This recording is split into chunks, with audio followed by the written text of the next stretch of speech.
Marc Cucurella and his Chelsea teammates looked incredibly uncomfortable at their game against LAFC, the Blues' first match of the revamped Club World Cup, CWC, saw them take on some familiar faces. LAFC had former Tottenham shot-stopper Hugo Lloris starting in goal, whilst former West London ace Olivier Giroud began the clash on the bench. Much had been made of the Blues squad travelling to the USA for the competition, as Enzo Maresca chose to leave behind Renato, Veiga and Djordje Petrovic, much to the annoyance of many Chelsea fans. But whilst the Italian manager's squad selection was hotly debated, there is no doubt that FIFA's decision on how they introduce teams in the CWC has missed the mark. Prior to each game of the CWC, FIFA has taken the interesting approach of having each individual player come out, one by one, beginning with Blues left-back Cucurella.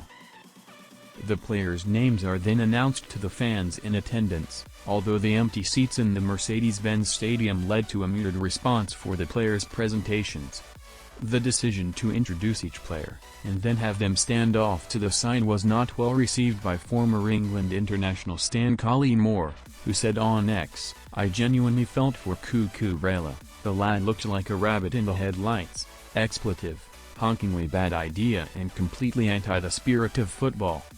Chelsea took a 1-0 lead in at the break in Atlanta after a Pedro Neto strike. FIFA have taken the approach of forcing the CWC down viewers' throats as a spectacle, as opposed to recognizing what it actually is, an overhyped preseason competition, rather than it being an immense introduction, like gladiators into the Colosseum. The Chelsea and LAFC players wandered in awkwardly to a smattering of applause from the few who had dared pay the offensive ticket prices. Gianni Infantino is desperate for his pet project to be viewed as a summer alternative to the Premier League, or the Champions League, or even the World Cup. But the low attendance that could be seen in Atlanta showed that even in spite of the best players and teams being in town, few care about the tournament. The clubs will enjoy it, mainly because there is some serious cash to be earned for winning the competition, but the overriding feeling of the CWC is one of inauthenticity, something to be won for the prize money, rather than the bragging rights.